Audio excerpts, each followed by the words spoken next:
project in your school? Oh yeah. Like it was like the oh my god, how am I going to do this? Like that was the first scary project in like the I don't know, the 8th grade maybe for us. It was just like, this is the thing that's going to fail my career. So and completely didn't do well with it at all. So but either way, but yeah, no, it's I don't know, it's interesting. It's that's very cool. So this is the first it's the one of the first things on there. It's the animal alarm. And they're learning alarm, cause, color sensor, creature, effect, and react. And that was the thing where they were training. That was the specific ones. I was like, oh, this is the alarm and not the colors. Yeah. Is this the park set? It's the let's see. I'm trying to find the prime. I might have to send it to you on a different. Oh wait, I keep ending up like that's the only issue I keep running into is it takes you to the are you prepared to do this? And I'm like, no, because I'm just trying to get in to learn more about what you're doing. And let me just send it to you over in text land. Boop, boop. But if you scroll down, it is never mind, it's not even on there. Oh, I don't even know what page I'm on. See, this is where I'm running into issues. Lego, I'm confused. And obviously, I need to learn more about STEAM and STEM because I can't find things on a website. But yeah, so this is, there's different programs and they're working and they are building off of last year, the robotics camp started a robotics. There was a movie with a robot, and this year is the sequel. And not sure, what's happening with that yet. They're getting into that. So, but yeah, this is fantastic. I love this, and I love just being able to do. There's like a camera on this guy. He's definitely reading and looking at things, and I love it. But yes, so it comes highly recommended by my niece. This whole thing and robotics camp as a whole, she's really enjoying it, which is super cool. Love it. She's completely into the tech. She's going to be her dad's a bit of a her dad's in education. What a teacher, researcher or something at Penn State, depending on what year it is, right? Yeah. So she kind of has a good basis going into this. No, that's really cool, and hopefully it becomes more accessible at more schools and stuff like this. So, but yeah, very very cool. So yeah, awesome, and she can enjoy it. We can live through her. Absolutely. Wait. I mean, that is the precursor to what becomes, what we see in Formula, because that's again college students doing that and building these things, right? We talk about SAE has AWIM and other platforms for the school age kids. So they've gone in, they've built jet toys and things like that, over there. So with the balloons, they go, That's our sound. Balloons. It's so much fun. Still, my favorite thing was when we did. It was the first Auto Drive Challenge workshop we did here in Pittsburgh, and we did it PodCamp style. If you're familiar with that, like that was the model. Like the person was like, "I love PodCamp. I want to do that for this," and it's become something else since other organizers have taken it on. But they had the college students do the jet toys like they do for the kids, and like all the sponsors, like the General Motors people and everybody, like got into it too. And I have some footage somewhere. And every time we because we never got the kids doing it because we were supposed to do it, and then COVID happened, and they like needed something for a video. I'm like, well, those are the jet toys, but there ain't kids doing them, so like, just adults from companies and the students and things like that. But still, it's a very very cool thing. I love this stuff, and there's more. Seems to be the more options and opportunities happening day to day here on these kinds of things. So it's very very cool. So. Awesome. Well, hey, also awesome are our Patreon supporters at patreon.com/AwesomeCast. Everybody supporting the show, making it go on. That's why we're justified paying for Riverside for a month to do our mobile. By the way, I tried to cancel Riverside today. Oh, no. And no, it's not. No. They did hey, there's some new features coming up, but we want to catch them. Would you like 2 months free? And I'm like, I don't know if I'll use it, but okay. So I got Riverside for a couple months. So I might be using that for some, I don't know. Maybe we'll do fishing without bait on it, so it looks a little better or something like that. So, but either way, Thank everybody that does support the show. Patreon.com/AwesomeCast. We do, since we're back in studio, we'll do a little bit of Patreon afterwards. We might have a wrestler coming in the middle of it, so it might get interesting. Usually we kind of talk about things that are less awesome. Maybe we'll talk about the Tesla robo-taxis on Patreon, for instance. Might be a good place to do that. Yes. The things we've been finding, and we were talking to people at Formula about that. But anyways, and I'm like, we're talking about it. It's like, should we be talking about this here? Like, they're right over there. I can see them. But either way, I think everybody does support the show. Brian Crawford, Cynthia Klosky, John DeGore, and Dave Ponder. Thank you guys for supporting the show through that. Really do appreciate all of that. It does keep the servers running. It makes it a little easier for running the show and everything too. So it's a little more than just our passion getting us here from week to week. So, and the air conditioning. So yeah, it's true. But thank you everybody for that. Also means that it's time for Chachi's Video Game Minute. Let's go. Hey kids, welcome back to the Chachi Says Video Game Minute.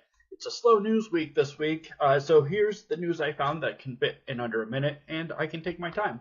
Netflix has optioned the movie rights for classic groundbreaking game Dragon's Lair. The movie will be directed by James Bobbin and produced by Ryan Reynolds, but as of yet he won't have a role in the movie. There's no cast and production schedule news otherwise.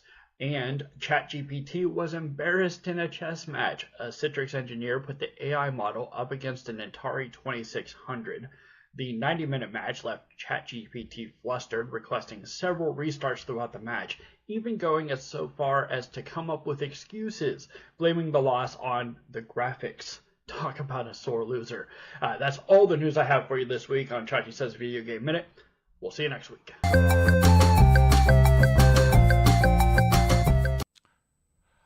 Thank you, Chachi, for that Dragon's Lair show. I'm kind of interested to see what that looks like, because that's always been such an interesting, quirky kind of show. I remember the cartoon a little bit too, back in the day too. Am I imagine there was a Dragon's Lair cartoon, right? Am I imagining that? I thought right? Wasn't there? There was definitely a video game. There was a video game. game. Now I'm not sure. Oh, the video game was the video game. That was Don Bluth. Wait, wasn't there a series? Oh, hold on. I got. Oh, no. Now we have to look, because I definitely do Dragon's Lair. I feel like there was. Am I crazy? There was. Okay, Hanna-Barbera did one. So it wasn't Don Bluth. Okay, good. So it probably wasn't as high quality as, say, for 4.5 hours on YouTube, you can watch the complete series, by the way. But again, it's Hanna-Barbera. It doesn't look as good as the video game, I'm sure. Oh, I'm actually looking at it right now to see. Oh, no, I'm out of memory over here. Oh, yeah, it doesn't look nearly as good as the video game. Because the video game was straight Don Bluth. It's All Dogs Go to Heaven. It's Land Before Time. It's, that kind of stuff. And so it's got that higher quality to it. I'm going to go on a Don Bluth marathon here in the near future, I feel. So, hey, side note, this is I'm going to hold on to this. I just found an app that has a memory leak. And we'll talk about that later too.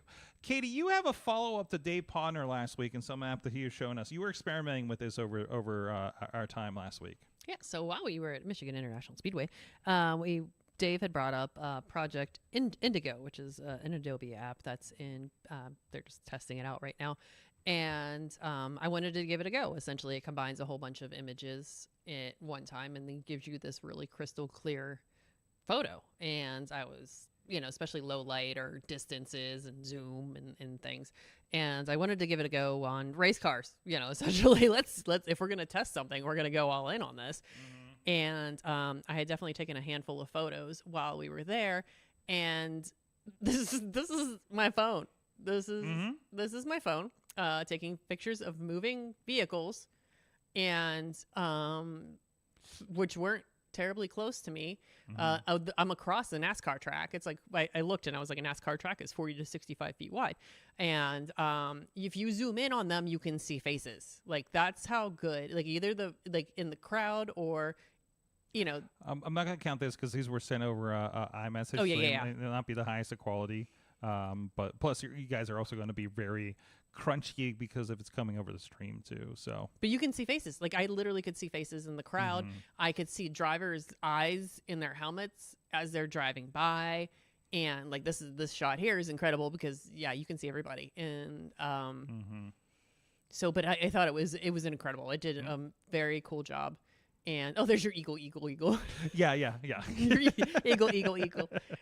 The only thing that was a negative for me was it was warm out, and I have a black OtterBox case, so I was because it's taking all these photos, and there's a process. There's definitely a lot of processing happening here, and these photos are very large. My phone would overheat, and it would tell me it would take longer to process. So there wasn't you couldn't photo. You'd have to kind of photo and then photo. And there's definitely, for all the ones where I got the car in the frame, there are plenty where I just got the nose or the back, because it's not there's a little bit of a pause. So getting the timing down. And like I said, my phone kept over. Be like, oh, we're a little hot, so this is a problem. But besides that, it's wonderful. I think I'm definitely going to give this another try when we're out at Boom on the Bridge this weekend. I'd be very interested, because I know I have issues when we get to the dark part of the night, and I may just retrofit my iPhone to be ready to shoot video for the for the actual firework part of the night too. I'm thinking about because there's a video. No, this is all photos too. So maybe that'll be worthwhile to do. So because even as it is, we had an issue where the award ceremony went so late, it went past sundown. So by the time we got to that last group that got first place, it was insanely dark. The camera's not made for low light that we use. And so I just pulled out my iPhone to get footage that I could use in the highlights, because I was like, I'm not resurrecting this. We're going to use a phone. Actually do horizontal this time so that we have it, because I just knew. And again, it's a 16 Pro Max, so we know that the video quality is really good, and we use it a lot. It was really cool to see my stuff go out. Somebody else edit these interviews for the live stream that we did the first day we were out there, and it was like, these are really good. Oh wait, I shot this with an iPhone, kind of stuff. So I was really, really appreciative of that. Also, we got to get Roberto on the show, by the way. Yeah, he's amazing. He's out in California. We hung out with him the last Formula. Bless you. The Formula event in May, and you just sneeze the lizard right off of your. Yes. Okay, there you go. He's backwards. What was I even getting at? I don't remember Roberto, anymore. He's cool. But no, he does fantastic edits, and he even went in, and we didn't get people saying the questions, so he pulled our audio and threw subtitles in and stuff, and used a random B-roll that I grabbed and everything like that. And I didn't explain much to him going into it, and because I just bandwidth kind of thing, and he just dropped these amazing things that there's maybe just slight things we clean up to put call to action on or something like that to use, but it was really cool stuff. So, and we got to use it in the feed on Friday and Saturday. We recorded it Wednesday. One of them we had to do on Friday, so there's even less turnaround. So yeah, no, it was really cool to have that kind of workflow kind of worked into things. And I'm getting used to this idea that I don't have to be the person that touches everything. Oh yeah, which has been difficult for me. But I'm really liking the team that we're building, both on the SAE side and on the Sidekick side, and the way we're collaborating together. But either way, very cool. So Project Indigo was your app there, and a lot of we'll hopefully report some results there next week as well. So, Katie, I saw you already were kind of had this other one kind of selected, this other story here that I feel that was right up your alley. I found a little bit before the show. So the headline goes, the newest Alamo Drafthouse is the world first Godzilla cinematic experience.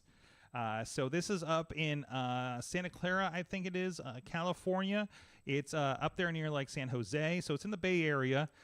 Of course, which I think the Bay Area was the victim of the first legendary Godzilla movie, if I'm not mistaken. So they're going to have very special Godzilla programming kicking off today. A new merchant programming across all of the whole chain, actually, with a multi-year deal they're going to have with Toho, who presides over the license for that. They have a menu, Katie. Did you see this menu? Oh, I started into the merch first. No, of course you did. Yes. Now I'm looking at the menu. Okay. Ooh. Yeah. What's let's see. You got Tommy's Margarita, Gin Bug, the Gorilla Punch, a Tokyo Tea, so kind of thing. Oh, well, here's the merch here, right? Okay, there you go. Alamo X Godzilla. There. Oh, those are pretty cool. Yeah, I like how this resurgence of black the t-shirts or stickers or whatever with the neon on top.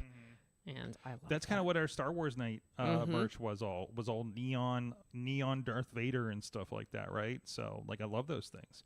So, but it's vintage 90s. Vintage 90s, yes. So very, very cool. So another reason we got to get Katie to the Bay Area. Yep. That's been on the list for a while now. So,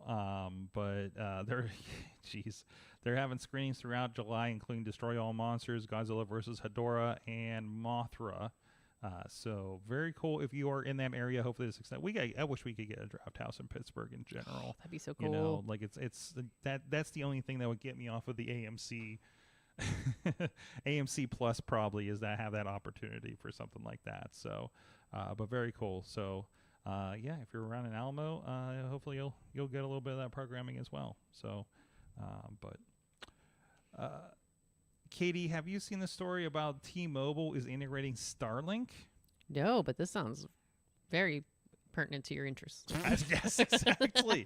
Because if anything we've had a problem with, it's service over the last few weeks. T-Mobile's Starlink satellite launches July 23rd. So this is kind of an add-on service. I think it's $10 a month, if I'm not mistaken. And what it's going to do, it's not everything. I don't think it's not taking your entire internet off of Starlink, but it's going to cover, like your text messages will come over this if you have low service. And then apps that are kind of prepared for it, like All Trails was listed here.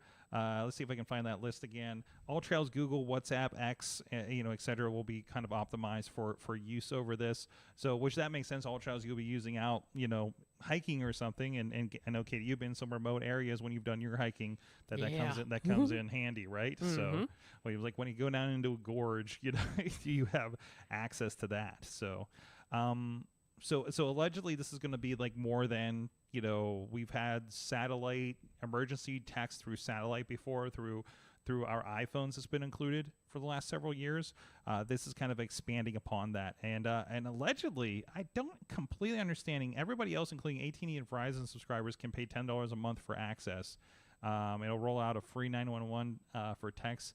So even non-subscribers and, regardless of your carrier, can get it too. So it looks like we could add it on to between the two of us, we do have AT&T and Verizon. So like we could get on board with this too, which could be very helpful especially when in SAE season. Oh gosh, for yeah. $10 to have some fallback, that's an easy business expense.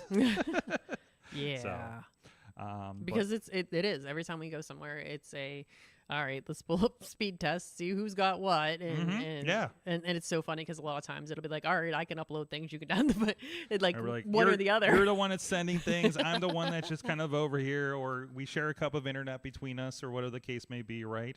Plus, we all have all the modems for the live use and everything too. So we were like, okay, throw these in if we got to do work, Plus, we had a very peculiar thing, and I wasn't the only one that experienced this, where we had we had no problems with ASL carriers on the Speedway in May. We just came back this past week, and AT&T was stuck at LTE and almost unusable, regardless of what the bars were. And T-Mobile looked like it was having some troubles over the weekend as well. Again, full bars, terrible data. So, and it's not like, I don't think it's a capacity thing, because this is a NASCAR track. They should be, you would hope, have capacity for thousands of people that would be part of that event. But I don't even know if there was I don't think there was 5G Plus or Ultra Wave or anything when we were there before, which is also kind of surprising. But you know what? Actually, you know what probably happens, Katie, is they probably roll in support for a big event like this. Oh yeah, there are mobile towers that they'll bring in to support these big events, and then that way they don't have to shore up it for that one weekend a year when NASCAR comes to town. Yes, basically, because that's basically all that happens on that track at that scale that I'm aware of. So it's very, very interesting. So either way, you got that option. Look into that if you're going out remote, and it looks like by the end of July you'll have some options for T-Mobile to check that out. Side note, if you have T-Mobile, apparently DoorDash is going to be included at the starting next month too. So I have the perks because I have one modem, and I never, I kind of get bugged for it. I don't really get into it.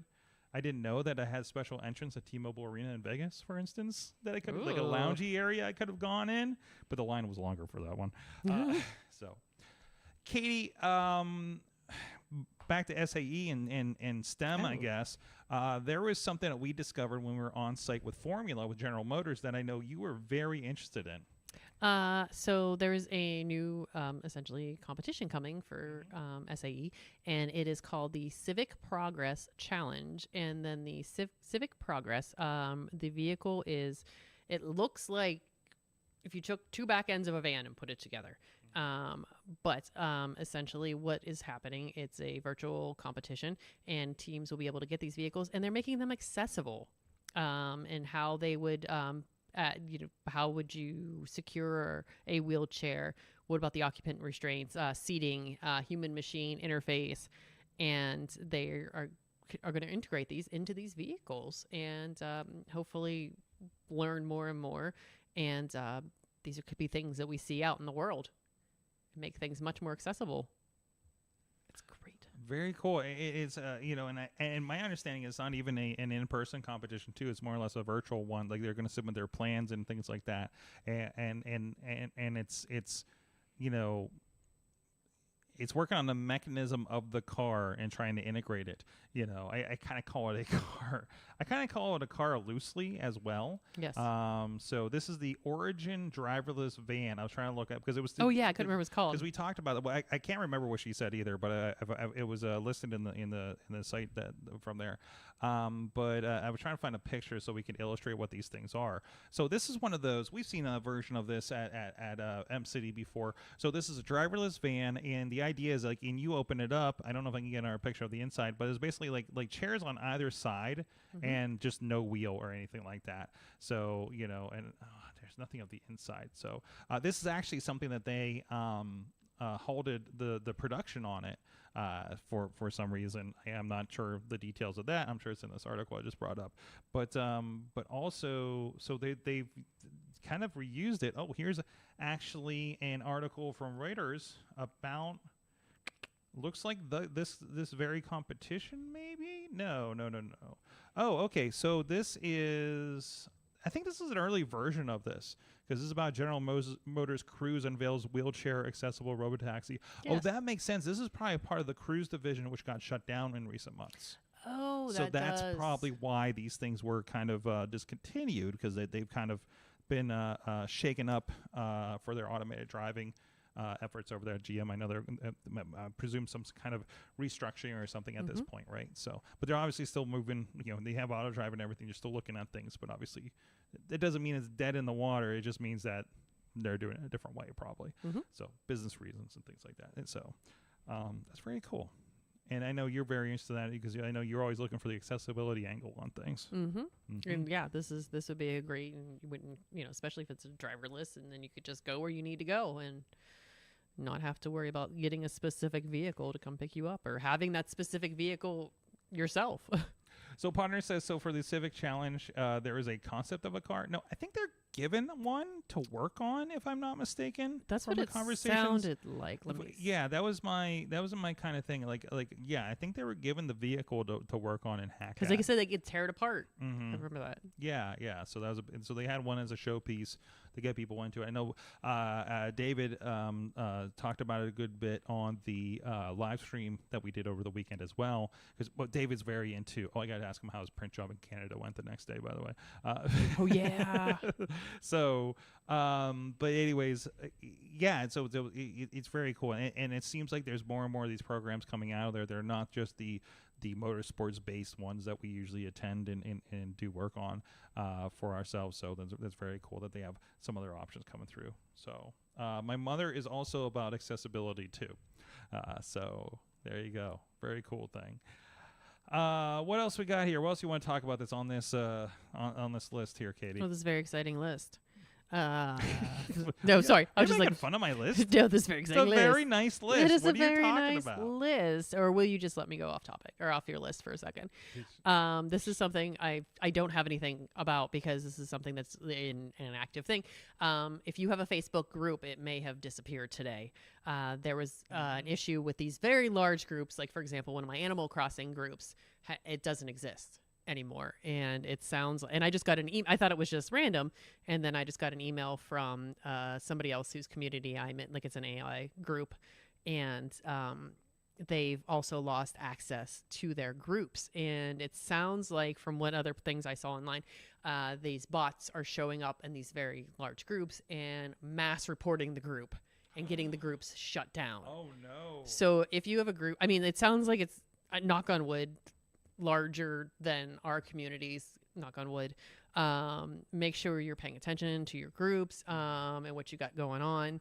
And yeah, and they're trying to work with Meta right now. And like I said, it was like something, it was weird. And then it's just more like, now I have another group that's involved in this. Now this is a third group. And I was like, oh, this is a thing.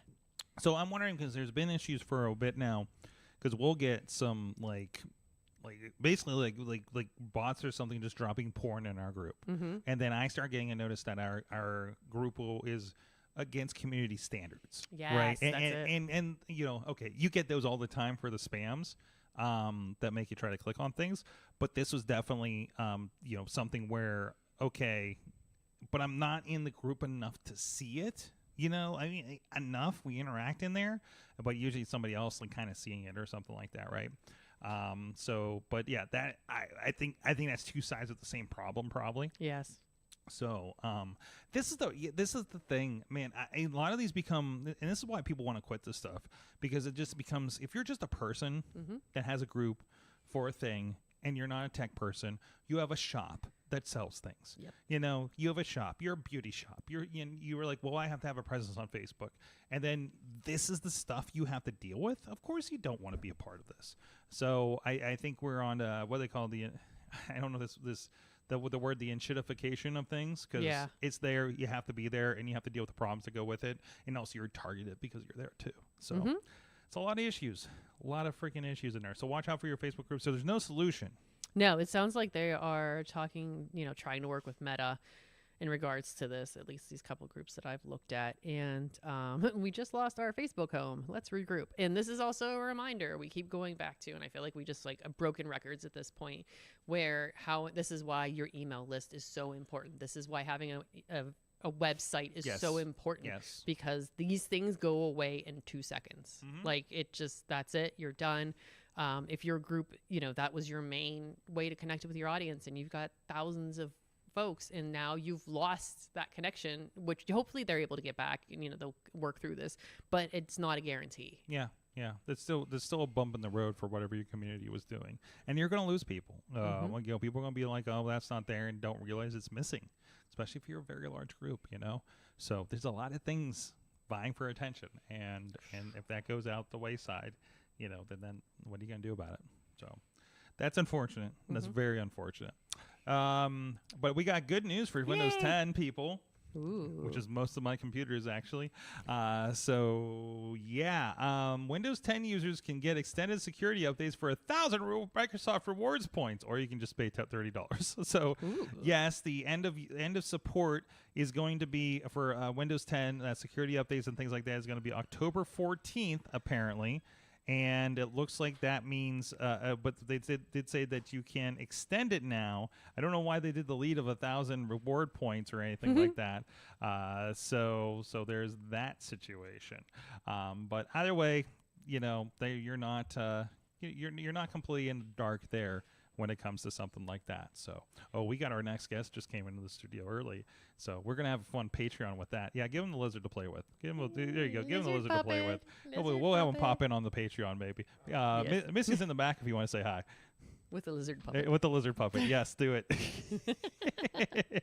So, I know we have a special guest for Mayhem show that's here earlier, so we're going to hang out in a little bit. And we're going to close the show in a couple minutes. Anyways, actually, I think I'm out of stories unless I'm missing. I got something else for you. Okay, go for it. I feel like I'm the bearer of bad tech news, but things we have to pay attention to. There was a huge breach of passwords and it was Google. It was pretty much anything major that you would probably use. I think Facebook, everybody was involved with these. A password just leak. And so this change your passwords for one, and make sure you're doing that periodically, and then 2-factor authentication, please. 16 billion passwords exposed in record-breaking data breach, accessing Facebook, Google, Apple, and any other service imaginable. So I guess I gotta go through. So everybody needs to take a day and change their passwords. The good news is, like, I still use. Yes, I'm a crazy person who still uses LastPass, and if you go through, they have a security thing that checks you against records. If they find you on the dark web, basically, they'll let you know and tell you, hey, go update your password, and they kind of make it pretty easy. But still, you got to sit there and do it. So either way, but yeah, that's gonna be an issue, especially if you are a group, for your client and things like that. That's probably something you should do too, because who knows what could happen at this point. So secure anything like that. Secure anything connected to important information. If everything goes through your Gmail, let's update your Google passwords and things like that. He says to himself when he doesn't know if he's going to find time to do that. But it's kind of par for the course right now in this digital world that we live in, unfortunately. So man, it does make you want to become a hermit, doesn't it? But this is where we're at. This is where we're at. Dutters, we got Boom on the Bridge this weekend. We'll be out and about in Beaver County, booming on the bridge apparently. Boom on bridges. And testing out apps as we're up there doing work. So either way. Anything else going on? Anything with 412 Thrive that's worth bringing up? Oh, no. Got the confused face. I was like, I don't think so. You have no events for a change? Yeah, I don't know what I'm doing with any of this. Someone please double check my calendar. If you have access to my calendar, please tell me where I'm supposed to be. Well, somebody probably does now with that data leak. So maybe they can help you out with that. Oh, that'd be really nice. Yes. Could you imagine? Well, hey, you're late for your meeting. Oh, thank you, random hacker. Thank you, RoboFart69. XXX. XXX. There you go. You don't know if it's a hacker or a government employee at this point, but either way, enough of that. KatieDudas.com for the link tree and all the places to see Katie things. Stuff, but not the lizard. So not the lizard. We might have to give the lizard its own account. There you go. He lost an arm. It's what? back. Oh. And it's back. And, of course, Sorgatron on all the social media, sorgatron.com, all that kind of stuff. And check out what's going on there. Follow us on the AwesomeCast on all the socials, too. And let us know what you think of any stories and the clips we put out throughout the week. Thank you, everybody, for joining us. Thank you, Chachi, for the Video Game Minute. Until next time, you have been our awesome audience. Have an awesome week.